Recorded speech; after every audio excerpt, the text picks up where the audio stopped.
Toda pessoa, como membro da sociedade, tem direito à segurança social e à realização, pelo esforço nacional, pela cooperação internacional e de acordo com a organização e recursos de cada Estado, dos direitos econômicos, sociais e culturais indispensáveis à sua dignidade e ao livre desenvolvimento da sua personalidade. Toda pessoa tem direito ao trabalho, à livre escolha de emprego, a condições justas e favoráveis de trabalho e a proteção contra o desemprego. Toda pessoa, sem qualquer distinção, tem direito a igual remuneração por igual trabalho. Toda pessoa que trabalhe tem direito a uma remuneração justa e satisfatória, que lhe assegure, assim como a sua família, uma existência compatível com a dignidade humana e a que se acrescentarão, se necessário, outros meios de proteção social. Toda pessoa tem direito a organizar sindicatos e neles ingressar para a proteção de seus interesses.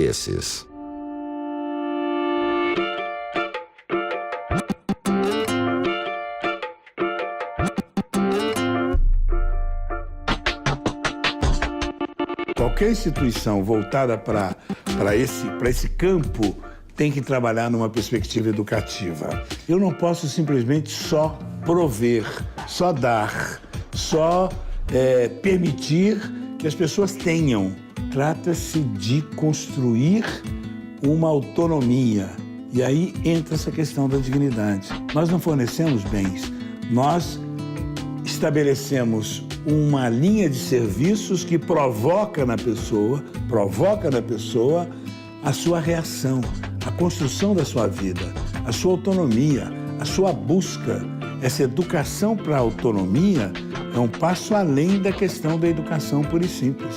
Não é ensinar a pessoa apenas a cumprir um papel, é torná-la capaz de enxergar o mundo à sua volta. Hoje em dia, órgãos vêm exercendo um papel de dar o direito às pessoas de poderem se desenvolver culturalmente, economicamente e socialmente, podendo proporcionar a essas pessoas experiências que trazem muitas alegrias para a vida pessoal. Isso faz parte do ciclo da vida. Isso ajuda o ser humano a se desenvolver e também ele adquirir cada vez mais conhecimento e se tornar uma pessoa cada vez mais crítica e presente na sociedade. O Estado ele tem dois papéis aí nesse processo. Estimular o mercado a gerar mais empregos, aumentar a demanda, que a gente chama de demanda por trabalhadores, e aí melhorar o nível de emprego, aumentar o nível de emprego, melhorar o nível de salários. Então isso já é dos papéis importantes do Estado enquanto gestor, formulador de política econômica. Mas além disso, o Estado ele tem outro papel importante, que é o de acelerar esse processo, vamos dizer, de melhoria do bem-estar, da renda, que se você deixar essa melhoria por conta apenas do mercado, isso pode ser uma coisa muito lenta, que demore muito tempo, e fazer com que as pessoas tenham melhores condições de vida e de renda de forma mais rápida do que se eu deixasse apenas através dos mecanismos de mercado de trabalho. Então, nesse sentido, ele tem que fazer políticas sociais, políticas de bem-estar também, políticas esportivas, políticas de lazer, políticas de saúde. Então, tudo isso eu entendo como políticas que levam à melhoria do bem-estar do trabalhador. E isso é o papel do Estado. A superação de barreiras também existe. Conta muito neste tipo de decisão qual o papel que queremos ter na sociedade. A minha história começou numa cidade do interior de São Paulo, chamada Pitangueiras, uma cidade de 30 mil habitantes. Meu pai era motorista de ônibus, motorista de circular em Ribeirão Preto e minha mãe cabeleireira. E veio um desafio que era ir para uma cidade chamada Alfenas, em Minas Gerais, em fazer o vestibular de odontologia. Quando saiu a lista da faculdade de aprovados, eu fiquei muito contente, mas minha mãe disse: minha filha, cai na real, onde é que nós vamos arrumar dinheiro para te manter em outra cidade? E aí eu fiz um acordo com a minha mãe que foi o seguinte: de eu tentar vender as coisas na cidade para poder me manter lá. Então a primeira coisa que eu fiz foi arrumar uma república para morar com 7 meninas para a despesa ficar baratinha. O meu apelido na faculdade chegou até a ser camelô, porque todo dia eu tinha uma mochila nas costas e alguma coisa para vender.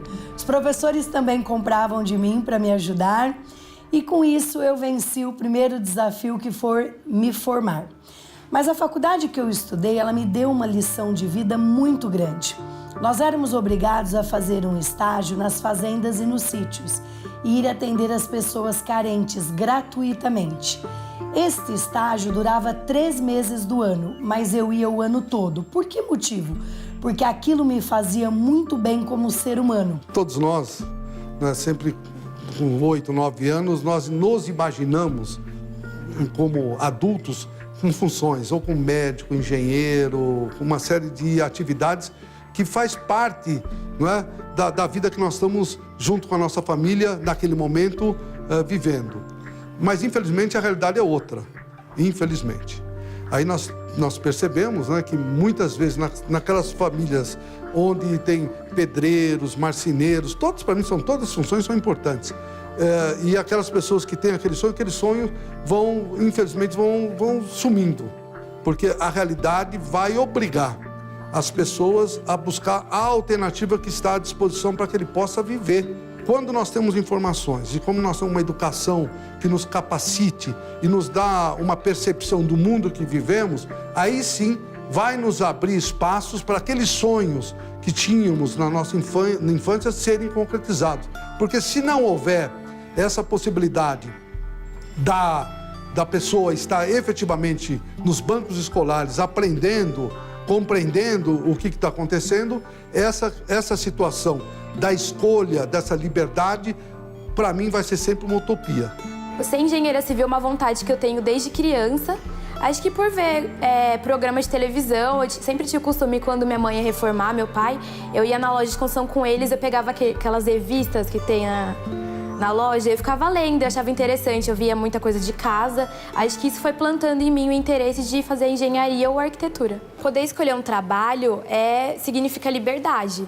Porque uma pessoa ela não pode ficar fazendo uma coisa que ela tá obrigada porque ela não vai ser feliz nisso. Eu falei pra minha mãe que eu ia fazer o curso de edificações, ela concordou, assim como meu pai também concordou. Porque a maioria dos alunos aqui é tudo menina. Tem muita menina. Aqui na minha sala tem bem mais meninas do que meninos. Então, aqui dentro da escola a gente não tem preconceito. Só que eu não sei se mais pra frente, quando literalmente for as obras, se vai ter um preconceito. Alguém sempre vai precisar de um lugar pra morar. Sempre vai ter uma rodovia para você construir, sempre vai precisar passar uma ponte de um lugar a outro. Então, eu acho que esse é um mercado que ele vai ser alimentado constantemente, porque sempre vai precisar construir alguma coisa. Eu penso em fazer prédios e casas assim, só que eu queria mesmo entrar em uma faculdade militar de engenharia. E lá é voltado para aeroporto, só que isso é mais difícil, né? E aí eu coloquei um objetivo na minha vida muito claro, que quando eu formasse, eu queria continuar estendendo a mão às pessoas que têm menos condição financeira, e eu também queria abrir um negócio ou fazer da minha profissão algo que eu pudesse não só ganhar dinheiro, mas também fazer a questão social e ajudar muitas pessoas que não têm condições. E aí eu formei, tomei a decisão de não voltar para a cidade do interior, para Pitangueiras, e mudei para São Paulo, capital, porque eu sonhava em ter uma clínica grande, né, onde tivesse bastante gente carente, que eu pudesse dar um atendimento bem humanizado, um atendimento justo. Muitas vezes, com 17, 18 anos, nós temos várias alternativas, até no caso de fazer uma universidade, e nós temos a dificuldade de ver o que é melhor. Mas isso só vai ocorrer quando as pessoas, de uma forma geral, tiverem a capacidade de perceber isso, né? De perceber que existem vários caminhos e o melhor caminho é aquele que a qualidade do ensino que lhe preparou lhe dá a condição de estar num futuro adequado à sua condição estrutural. Meu nome é Fernanda, tenho 17 anos, eu moro na cidade de São Paulo e eu estou fazendo o curso técnico de edificações paralelamente com o ensino médio. Eu estudo de manhã em uma escola, à tarde em outra. O meu curso de técnico tem duração de 2 anos e o médio é o médio comum de 3 anos. De manhã, eu venho aqui pro Senai, eu demoro uma hora e pouquinho do Senai pra minha casa. Aí, quando eu chego aqui, eu entro no Senai 8h05. Aí eu tenho a aula, dependendo do dia, eu tenho matérias diferentes, tenho topografia, antes eu tinha elétrica, tinha hidráulica, processos construtivos, que é isso que a gente vê em volta, que é de construção e alvenaria, revestimento cerâmico, tudo isso.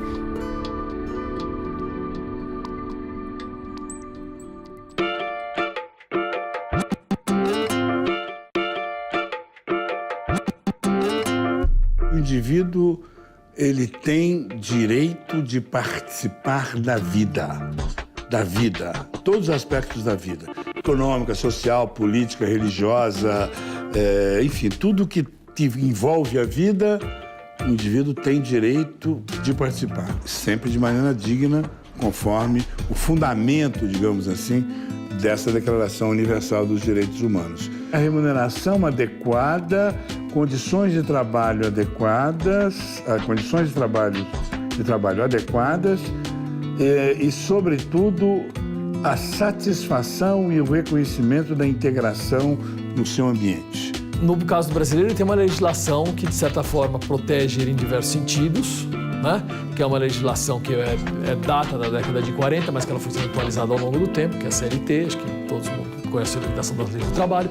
Esse respaldo, ele vem muito do que a classe trabalhadora também conquista nas suas negociações salariais. Então, é importante que você tenha um movimento sindical fortalecido no Brasil e que esse movimento sindical tenha preocupação com as questões que são relevantes. O que você tem hoje em termos de seguro-desemprego é fundamental. O que você tem hoje em termos de indenização por justa causa é fundamental. E em relação ao desemprego, o que você pode fazer é justamente aumentar o custo por despedir um trabalhador, certo? E também você criar uma rede de proteção que é via seguro-desemprego.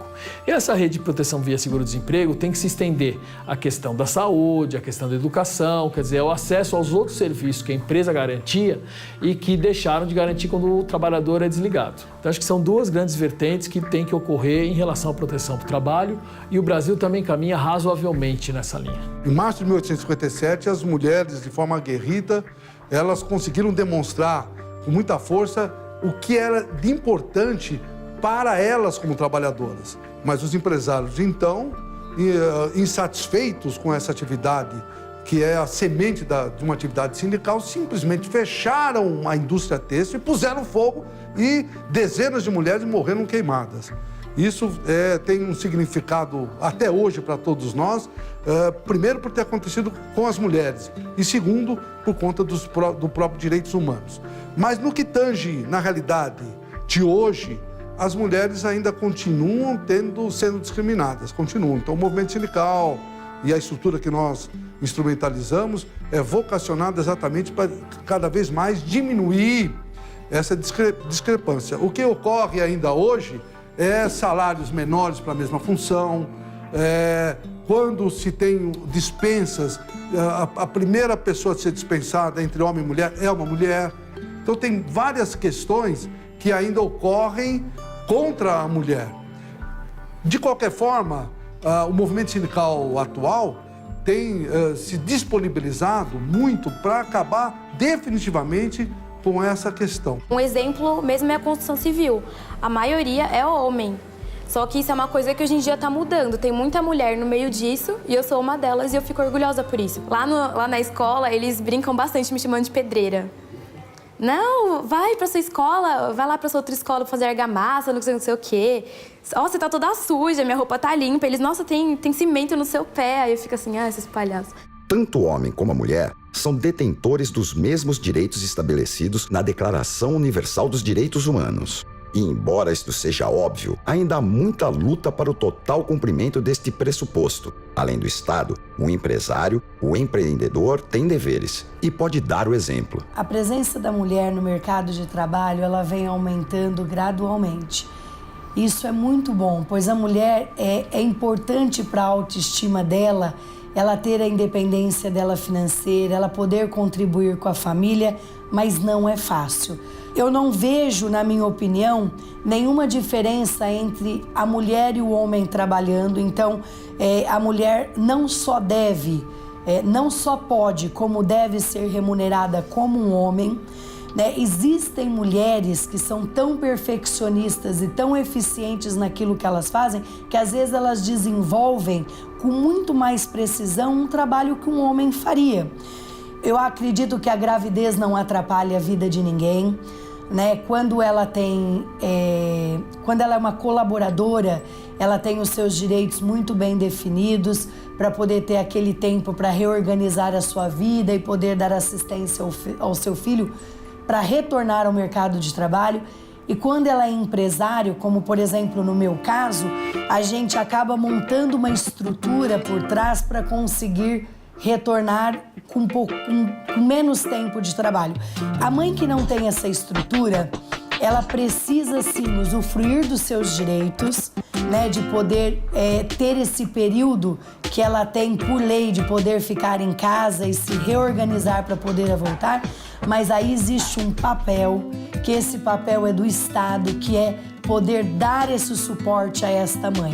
Muitos órgãos hoje em dia proporcionam às pessoas um desenvolvimento cultural, econômico e social. E aqui eu tenho ao meu lado a Michele, que é uma colaboradora nossa, e ela vai poder contar um pouquinho para vocês de toda essa experiência que ela teve ao longo dos últimos anos. O SESC é uma instituição criada nos anos 40 do século passado e foi criado no bojo de uma série de instituições criadas pelo empresariado brasileiro com o objetivo de proporcionar bem-estar social aos trabalhadores, no caso do SESC, aos trabalhadores de comércio e de serviços, enquanto o SESI, que foi criado na mesma ocasião, tem a mesma finalidade para os trabalhadores da indústria, né? O SENAI, no caso da indústria, o SENAC, no caso do comércio. Todas essas instituições, as 4, foram criadas nesse período pelo empresariado de maneira absolutamente voluntária, com o objetivo de atingir esses objetivos que eu mencionei, pagos, portanto, mantidas essas instituições pelo empresariado, né? Pela contribuição dos empresários, contribuição essa determinada por proposta do empresariado, por lei. Hoje eu estou aqui no Sesc Belenzinho, né, mostrando um pouquinho para você o que o Sesc tem de melhor para oferecer. Eu já frequento há uns 3 anos o Sesc, não só aqui em São Paulo, mas em outros estados também, né? Vou junto com a minha família aos finais de semana, os meus familiares, amigos, né? A gente costuma fazer a alimentação, utilizar a da piscina.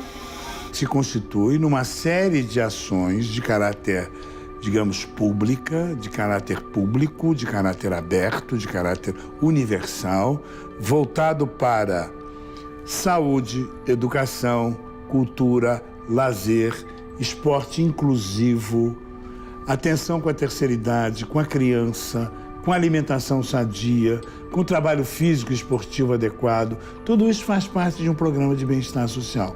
Esta é a missão do SESC.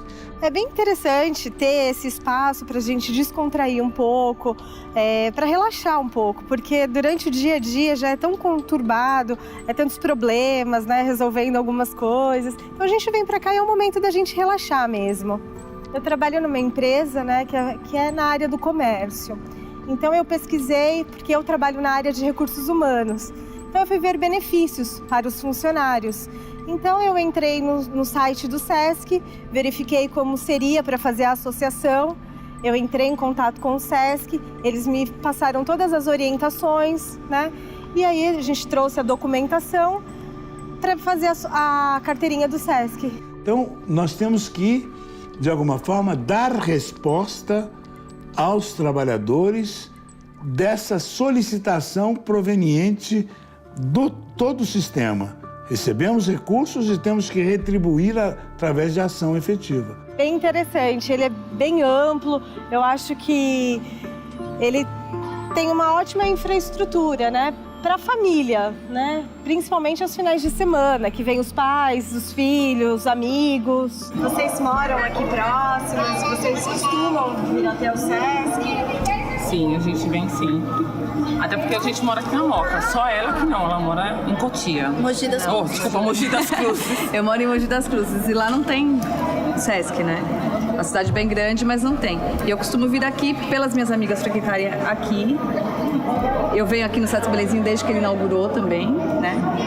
E é uma opção bacana, porque tem atividade para as crianças, tem um espaço legal. Isso tem a ver com cultura, tem a ver com atividade física, esporte, ginástica, atividade de saúde, atividade de alimentação, atividade voltada para o convívio social, para a convivência com o meio ambiente.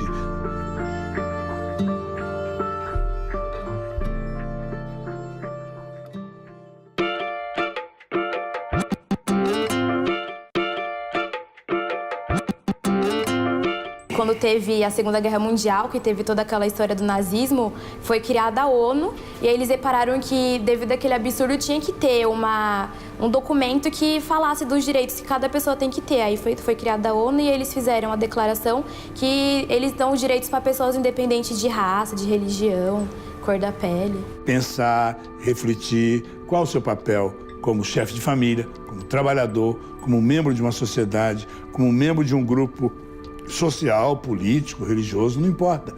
Mas o que você está fazendo é absolutamente cumprindo a sua cidadania. Todas as pessoas, todos os seres humanos, eles têm direito a emprego, né? A proteção do desemprego, a ter uma escolha em relação ao trabalho, né? O emprego, aonde eu quero trabalhar, o porquê que eu quero trabalhar. Então, eu acho, sim, que são esses os pontos principais.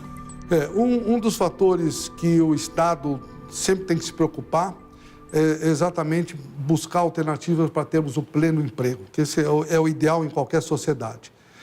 E não tendo um desemprego, sempre tem que ter alternativas para buscar a colocação ou recolocação da pessoa no trabalho. Porque um dos principais valores do cidadão, hoje, na sociedade que vivenciamos, é o trabalho, é o emprego.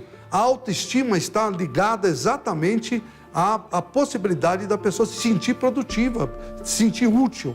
Então, e essa forma só se concretiza num trabalho, num emprego, independente da forma que for. Mas ela tem que ter, o ser humano tem que ter tem que ter esse sentimento da sua utilidade. Isso dá uma possibilidade fundamental da sua vida em liberdade, da sua capacidade de compreender, da sua capacidade de viver em família, viver em grupo e viver em sociedade. Então, o Estado tem como uma das principais responsabilidades manter uma estrutura vocacionada para o emprego. Está desempregado, vamos qualificar, vai ter o seguro-desemprego durante um período, mas é fundamental que se dê alternativas para, em seguida, essa pessoa estar locada ou realocada no trabalho. O trabalho, ele é fundamental para o desenvolvimento da sociedade, mas que você precisa respeitar o trabalho. Justo por ele ser fundamental, ele tem que ser bem estruturado e ele também tem que respeitar a individualidade das pessoas e o bem-estar das pessoas. Então não é só o trabalho que vai engrandecer, digamos, a sociedade, mas a forma como você estrutura o trabalho também influencia no bem-estar das pessoas. E que o principal que você tem, quando você fala de Declaração dos Direitos Humanos, o que está defendendo é que o principal é que tudo isso, o objetivo de tudo isso, no fim, é melhorar o bem-estar das pessoas. E uma das coisas, como eu falei para vocês, que a gente uma das atividades que tomam mais tempo nosso é o trabalho, então o trabalho também tem que contribuir para melhorar o bem-estar da sociedade. Senão, não tem lógica você passar a sua vida trabalhando. É isso. A Fernanda segue com o seu sonho de ser engenheira civil. A Carla enfrentou muitos desafios e as suas conquistas, frutos de seus ideais de vida, são revertidas na sua postura como empresária, junto aos seus clientes e às suas funcionárias como a Michele, que sabe exercer os seus direitos. Todas essas mulheres colocam em prática os artigos 22º e 23º da Declaração Universal dos Direitos Humanos. Todas elas têm um futuro pela frente, assim como nós. Os artigos que tratamos são artigos essenciais para a sociedade.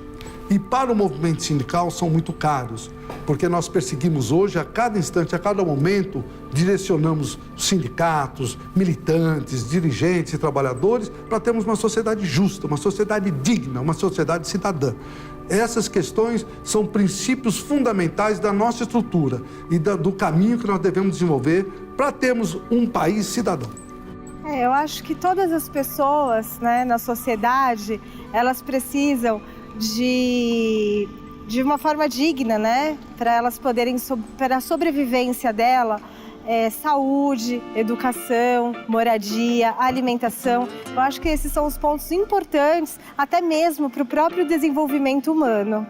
A visão é muito clara, né, de que as pessoas têm direito de comer bem, morar bem e ter saúde.